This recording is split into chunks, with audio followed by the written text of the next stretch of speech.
Cunyada, espero que no et sàpiga greu que t'haguem robat uns quants minuts del teu temps. Només faltaria, ara et mataré quan s'acabi el programa i ja està. I problema solucionat. No, si no passa absolutament res. Escolta'm, a les 4 al sumari hem sentit un tall de veu d'un programa que em consta que t'ha liquat força el cervell aquesta setmana. Sí, senyora, i m'ha colpit, Això volia dir. Exacte, m'ha colpit. Es tracta d'un programa que s'han inventat la gent de Telecinco per aquest estiu, el fan els dimarts a la nit, i es tracta d'una valoració del que fan la família i els amics d'un famós que ja és mort. És a dir... Aquesta seria la premissa genèrica. Exacte. Què se n'ha fet d'aquests amics i d'aquesta família un cop s'ha mort el famós, vale? Aleshores, la setmana passada li va tocar el torn a la Rocío Jurado, i van fer un repàs d'Ortega Cano i de tota aquesta gent, i aquesta setmana han fet un repàs de la vida dels familiars i amics del ja desaparegut Francisco Franco. Quina gràcia.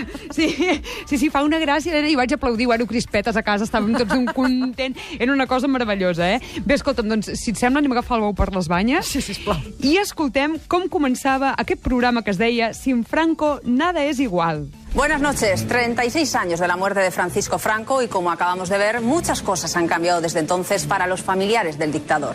En todo este tiempo, los Franco han pasado de gozar de una posición privilegiada a ser cuestionados por su patrimonio, sus controvertidas declaraciones y por los polémicos sucesos en los que se han visto envueltos. En 7 minutos nos acompaña en plató Francis, el nieto mayor del dictador, y les contamos por qué sin Franco nada es igual. Ho has sentit bé, Francis Franco, Jo he de confessar que fent zàping m'ho vaig trobar de cara, vaig fugir en direcció contrària, però els 5 segons que vaig estar veient allò vaig al·lucinar, dic, em sembla que ha travessat un túnel del temps, ha passat alguna cosa estranya. Se't van arrissar, Totalment, les pestanyes rosses. Sí, doncs mira, perquè no vas aguantar les 3 hores que dura el programa, perquè allò era per morir-se. Tu sí que ho vas fer, no? Sí, em vas obligar, però bueno... Per feina. Sí, però una jefa tirana, si s'ha de fer, es fa. En el plató no només hi havia Francis Franco, sinó que també hi havia la María Eugenia Yagüe, el Jaime Peñafiel, la Paloma Zorrilla, la Pilar Areira, la Carmen Rigal, Frente de Juventudes, que sí?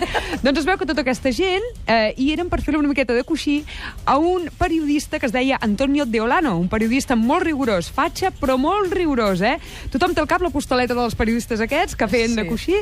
Doncs comencem amb la presentació del convidat especial, Francis Franco. Francisco Franco, buenas noches. Buenas noches, estás hablando conmigo, ¿no? ¿Perdón? Estás hablando conmigo. Es que Sí. aquí... Francisco Franco eres tú, supongo. Sí. Muerto. Francisco, ¿sigues pensando que España tiene mucho que agradecer a tu abuelo? Yo creo que sí. ¿Perdona? Que yo creo que sí. ¿Le reprochaste en vida algo? Muchas cosas. ¿Te ha pesado alguna vez llevar el apellido Franco? Sí. ¿Vas a estar en un ratito con nosotros aquí? Sí, claro, para eso hemos venido, ¿no? Claro. Espero, tenemos ganas de hablar contigo. Gracias. Me alegro, gracias, Emma. Y buenas noches, Francisco. Hola.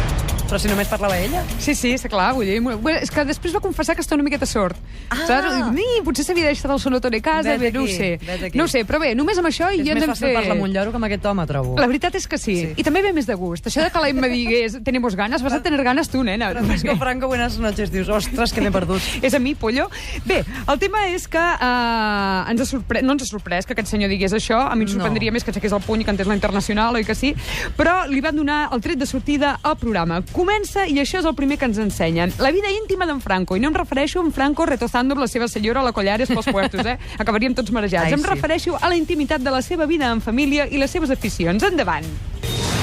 3 bellezas italianas, tomando el sol como los lagartos. Resultan alegres las cacerías en Andalucía. La voz que acaban de escuchar es la de Francisco Franco.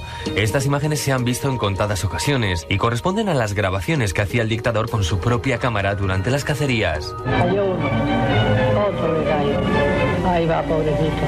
Es frecuente en una tirada matar 70 patos. ¿Cómo muere?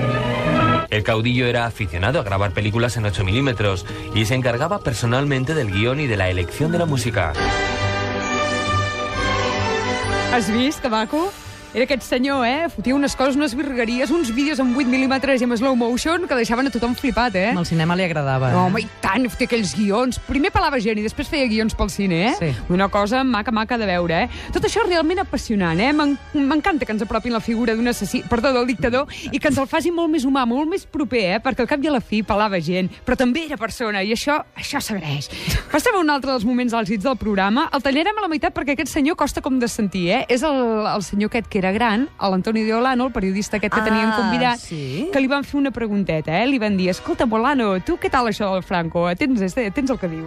Vamos a empezar con Antonio de Olano. He dicho que era periodista, amigo de Franco, y que supongo que esta voz le resulta muy familiar, ¿no, Antonio? Sí, me resulta muy familiar, naturalmente, como sigue resultando familiar y no grotesca la voz de Franco.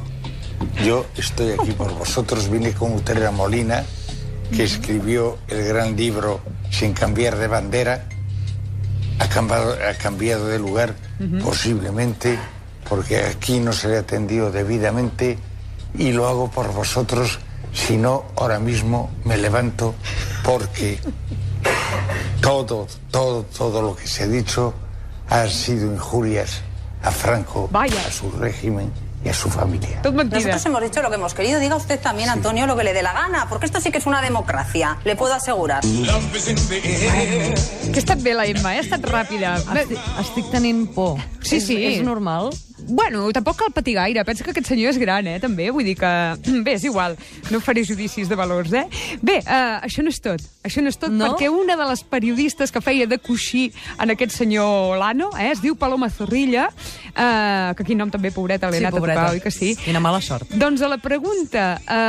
espera, que ara em sembla que no sé on estic, Això, la Paloma aquesta Zorrilla, que és una rosa de pote, xotxa morenote, fa un apunt històric perquè ens entenguem tots i ho tinguem ben clar de què va ser el franquisme i el que va haver abans del franquisme. Endavant, Zorrilla. Pero digo que tenemos que verlo dentro de su contexto histórico, no podemos sacarlo de ahora. Es verdad que era una dictadura, sí, pero si España hubiera tenido una dictadura del general Franco, hubiera tenido una dictadura comunista y hoy estaríamos como en Rumanía. Sí, es decir, hay que verlo dentro del momento que era. ¿Por qué una dictadura comunista? No, vamos a hacer historia. No, una república, madre mía. A ver, si queremos verlo todo, tenemos que verlo dentro del contexto que tenía. ¿Pero de dónde sacas esto de la dictadura comunista? A ver, porque era la realidad sociopolítica del año 36. Pero, por favor, si era una república. No, una república en la que había asesinatos continuamente y en la que sucedía lo que sucedía. Clar que sí.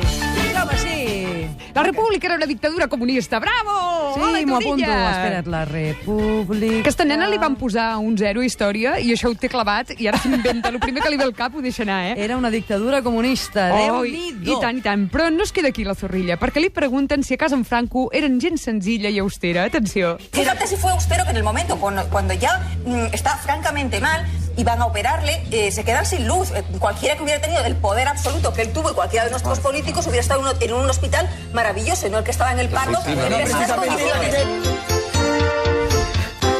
Pobre home, que el tenien allà obert, saps? I de cop i volta se'ls en va la llum, a cor obert.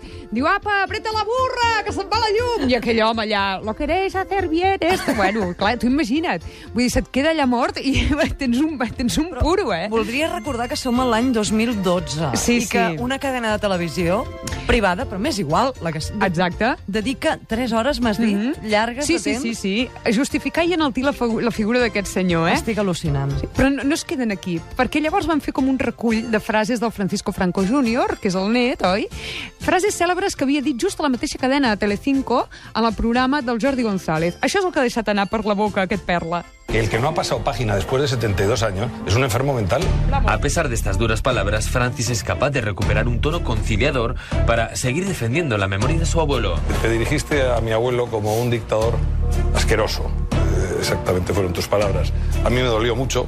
Creo que el moderador no es el que debe decir ese tipo de expresiones porque lo considero insultante. ¿Te puedo contestar? Por respeto a mí, sí, por supuesto. ¿Te puedo contestar? Me faltaría más. Yo califiqué de esa manera a alguien que durante 40 años ha tenido pues a este país sometido. Yo no creo que fuese así, es decir, yo creo que hubo mucha gente que era partidaria y mucha gente que vivió muy bien con Franco, creo que hizo muchas cosas buenas, aunque a otros no le parezcan, es un tema de opinión.